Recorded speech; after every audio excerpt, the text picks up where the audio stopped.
भाई भाई में, पटीदारी में 1 फीट जमीन को लेकर के, रास्ते को लेकर के, नादे को लेकर के ये विवाद अक्सर सुनने को मिलते थे। गरीब की सुनवाई नहीं होती थी,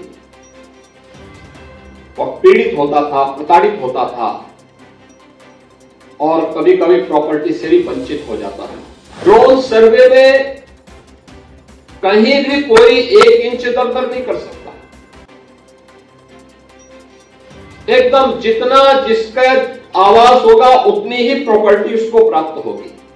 अक्सर लेखपाल के जिराफ में ही सब कुछ समा जाता था और वह थोड़ी बहुत इधर उधर कर लेता था तो वह 2, 3, 4 फुट तो इधर वैसे ही चला जाता था। जमीन दबाने वाले लोग आसानी से एक गरीब को प्रताड़ित कर देते थे, उसका शोषण कर लेते थे। लेकिन अब टेक्नोलॉजी इतनी आगे बढ़ चुकी है कि वह यह नहीं कर सकता। अब आपको इस बात की चिंता नहीं कि आप जहां पे आपका मकान है इस पे कोई दबंग या कोई दूसरा व्यक्ति जबरदस्ती कोई कब्जा नहीं कर पाएगा। सारा का सारा रिकॉर्ड राजस्व विभाग के पास मौजूद हो चुका है। अब कोई भी व्यक्ति आपकी जमीन पर कब्जा नहीं कर पाएगा। अक्सर आप देखते होंगे राजस्ववाद और गांवों में जो विवाद होते हैं, बड़ी प्रॉपर्टी के लिए कम, छोटी प्रॉपर्टी को लेकर के, भाई भाई में, पटीदारी में 1 फीट जमीन को लेकर के, रास्ते को लेकर के, नादे को लेकर के ये विवाद अक्सर सुनने को मिलते थे। जो दबंग होता था, जो मजबूत होता था, वह 1 फीट इधर उधर बढ़ जाता था और फिर कमजोर व्यक्ति परेशान होता था। वह किसी के पास जाता था पैमाइश करने में या अपनी जमीन के लिए, तो उसके पास कोई कागज भी नहीं होते थे। अगर वह अधिकार भी जमाने का प्रयास करता था तो फिर मारपीट होती थी और इसमें बहुत कभी कभी जघन्य अपराध हो जाते थे। गरीब की सुनवाई नहीं होती थी,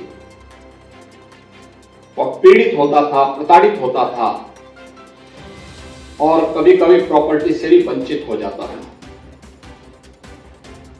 यह पहली बार है जब तकनीक का उपयोग करते हुए ड्रोन सर्वे के माध्यम से, फिर गांव की खुली बैठक में बाकायदा चूना डाल करके ड्रोन सर्वे के आधार पर गांव की पंचायत में खुली बैठक होने के बाद फिर जो सहमति बनती थी, उस सहमति के आधार पर फिर यह अभिलेख तैयार होते हैं जो ग्रामीण आवासीय अभिलेख हैं, घरौनी के रूप में, जिन्हें आज प्रॉपर्टी कार्ड के रूप में प्रधानमंत्री जी ने वितरित करने की कार्रवाई प्रारंभ की है, वह वितरित हो रहा है।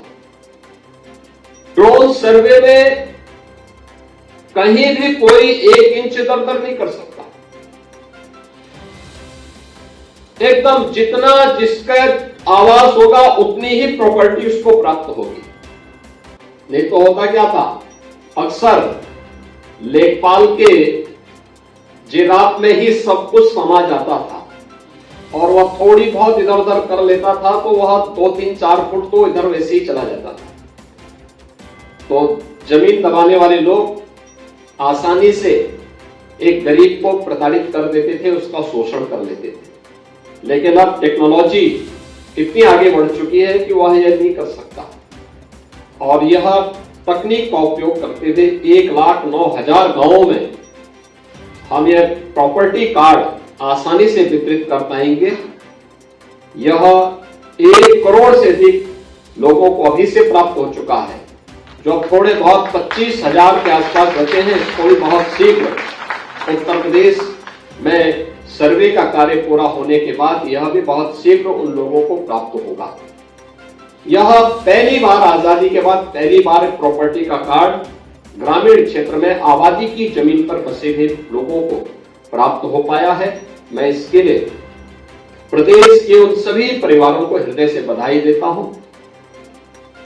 आज इस दिशा में बहुत सारे कार्य हो रहे हैं, खासतौर पर उत्तर प्रदेश के अंदर जो भी 57,000 से अधिक ग्राम पंचायतें हैं, इन ग्राम पंचायतों में एक ग्राम सचिवालय के निर्माण का कार्य है। हर गांव में भी कुछ रोजगार की सृजन हो सकते हैं। आपने देखा होगा कि स्वामित्व योजना में प्रॉपर्टी कार्ड का जब स्वामित्व आपको प्राप्त हुआ है, अब आप उसको बैंक में गिरवी रख करके उससे लोन लेकर के अपने व्यवसाय को आगे बढ़ा सकते हैं। लेकिन लोन लेने के पहले इस बात की जानकारी होना कि जिस क्षेत्र के लिए, जिस कार्य के लिए आप लोन ले रहे हैं, उसकी सही जानकारी होना, जिससे बैंक का पैसा समय से रहते आप भर भी सके, वापस कर सके। अन्यथा जब हम समय पे पैसा वापस नहीं करते हैं तो वही हमारे लिए एक समस्या खड़ी होती है। इसलिए उसकी जानकारी लेना, इसके बारे में आपने देखा होगा कि कुछ लोगों ने कितना अच्छा काम किया है। वह कार्य अब आप इस प्रॉपर्टी के माध्यम से आसानी से कर पाएंगे और उसके माध्यम से आप अपने जीवन में कुछ नया करने में सफल हो सकते हैं। अब आपको इस बात की चिंता नहीं कि आप जहां पे आपका मकान है इस पे कोई दबंग या कोई दूसरा व्यक्ति जबरदस्ती कोई कब्जा नहीं कर पाएगा, क्योंकि वो सारा का सारा रिकॉर्ड राजस्व विभाग के पास मौजूद हो चुका है। अब कोई भी व्यक्ति आपकी जमीन पर कब्जा नहीं कर पाएगा।